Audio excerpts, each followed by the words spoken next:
अस्सलाम वालेकुम नाज़रीन किराम। इस कायनात का जर्रा जर्रा जानता है कि अल्लाह अल हक है और सच का खुदा है।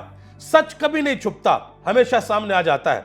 आज इस्लामाबाद हाई कोर्ट के अंदर साइफर केस के ऊपर जो समाअत हुई है और आज जो चीजें खुलकर सामने आई हैं और जस्टिस मियां गुल हसन ने आज जो रिमार्क्स दिए हैं वो आपके कानों से धुआं निकाल देंगे कि किस तरीके से इमरान खान को साइफर केस के अंदर सजा दी गई है। आज जो बातें अदालत ने कही हैं वो सुनने वाली बातें हैं। दूसरे नंबर पे आज मुराद सईद और आजम स्वाति बड़ा जोर लगाया गया कि ये दो बंदे सेनेट के अंदर ना आ सके। इनके कागजात नामजदगी के ऊपर एतराज लगाया गया। इलेक्शन कमीशन ने बड़ा जोर लगाया, लेकिन आज अदालत के अंदर उन दोनों के कागजात नामजदगी मंजूर हो गए हैं। किस तरीके से मंजूर हुए हैं वो मैं आपको बताने के लिए जा रहा हूं। और इसके अलावा जो एचिसन कॉलेज है लाहौर के अंदर, उनके प्रिंसिपल ने इस्तीफा दे दिया है। गालिबन अहद चीमा साहब ने गवर्नर पंजाब के थ्रू अपने बच्चों की फीस माफ करवाना चाहिए, तो उन्होंने कहा कि भाई ये कॉलेज है, यहां पर सियासत नहीं चलनी, मैं अपनी सीट से इस्तीफा देता हूं, आपने जो करना कर ले। तो ये एक मामला नहीं हुआ, दो मामला हुए हैं और दो लोगों ने इस्तीफे दिए हैं, वो भी मैं आपके सामने रखने के लिए जा रहा हूं। और जो 2-3 दिन कबल राना सनाउल्लाह ने बयान दिया था इमरान खान के हवाले से, उस पर पाकिस्तान तहरीक इंसाफ ने यह फैसला किया है कि पाकिस्तान के हर शहर से राना सनाउल्लाह के खिलाफ मुकदमे दायर किए जाएंगे। और आखिर में एतजाज एहसन ने मिलिट्री कोर्ट्स के हवाले से आज बड़ी अहम तरीन बात की है, वो भी मैं आपके सामने रखने के लिए जा रहा हूं। तो शुरू करते हैं जो आज इस्लामाबाद हाई कोर्ट में साइफर केस के ऊपर समाअत हुई है।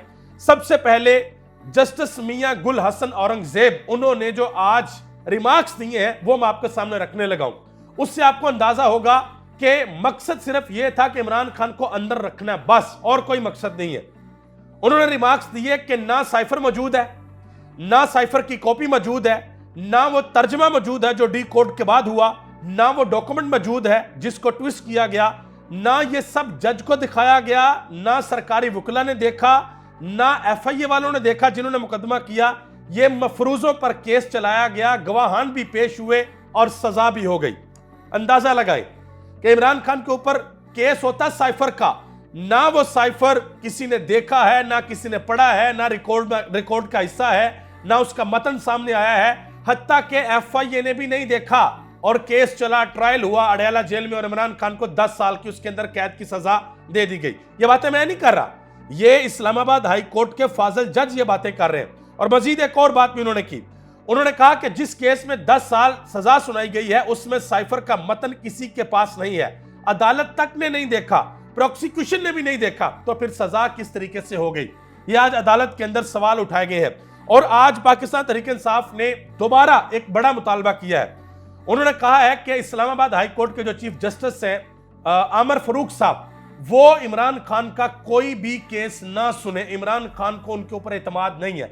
वैसे आम तौर पर दुनिया की किसी अदालत में भी अगर मुल्जम ये कह देना कि मुझे इस जज के ऊपर एतमाद नहीं है, ये मेरा केस ना सुने, तो वो जज खुद ही इज्जत से साइड पे हो जाता है। और फिर पाकिस्तान के अंदर ये बड़ा सवाल पूछा जाता है और कुछ लोग बड़े नाराज भी होते हैं कि जी ये बात क्यों की जाती है, आखिर वो क्या वजह है कि पाकिस्तान का जो अदालती निजाम है वो दुनिया में 140वें नंबर पे है।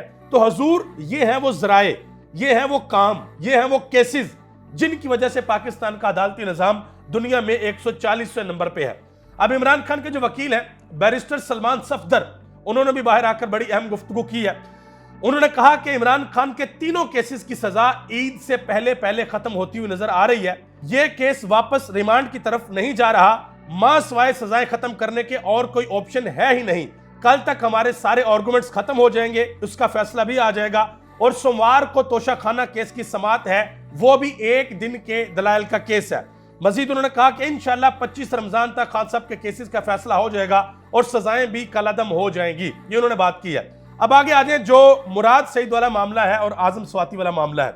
इन दोनों को इमरान खान ने कहा हुआ कि ये दोनों हमारी तरफ से सेनेटर होंगे, तो मुराद सईद के कागजात नामजदगी मुस्तरद किए गए, आजम स्वाति के भी कागजात नामजदगी मुस्तरद किए गए। आज अदालत के अंदर इलेक्शन कमीशन ने कहा जी आए मुराद सईद अदालत के अंदर आए, और अदालत के अंदर जब वो आएंगे तो उनके कागजात नामजदगी मंजूर हो जाएंगे।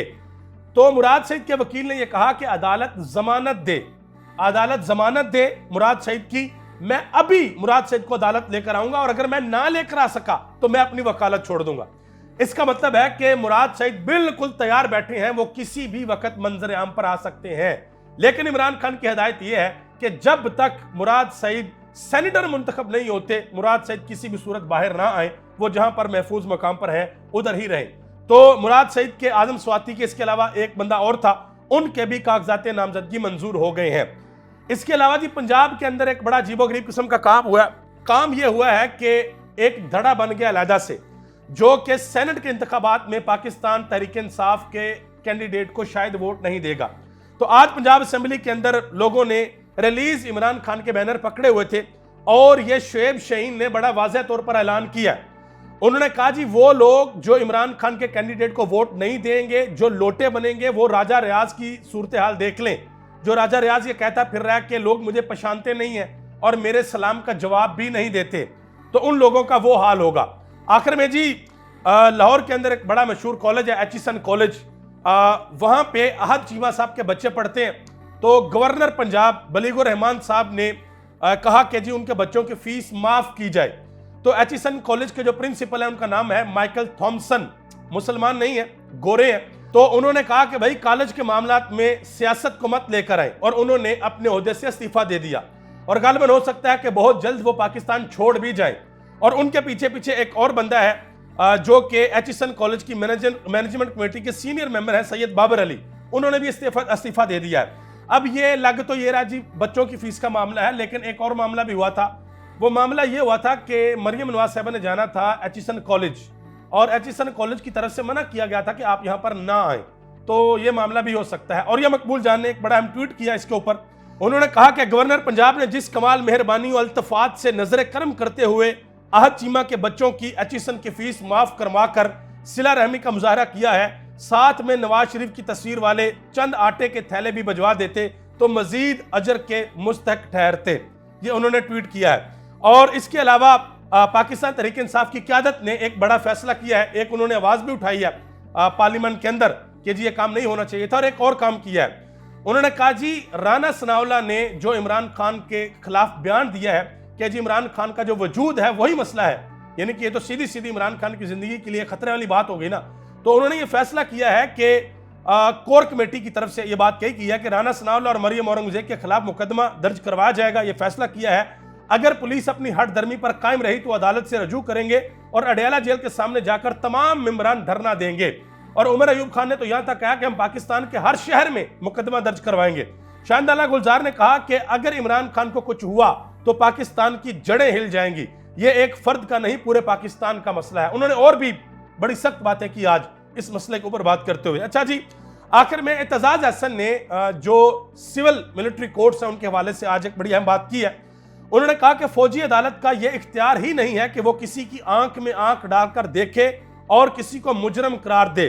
जो मिलिट्री ने एक्शन लिया है सिविलियन को गिरफ्तार करने का, इसको अदालत के अंदर चैलेंज करूंगा। इतना अरसा जिन लोगों को मिलिट्री हिरासत में रखा गया ये गैर कानूनी था। आप सबका बहुत बहुत शुक्रिया। पाकिस्तान जिंदाबाद, पाकिस्तान के अवाम और पाकिस्तान के इदारे पाइंदाबाद।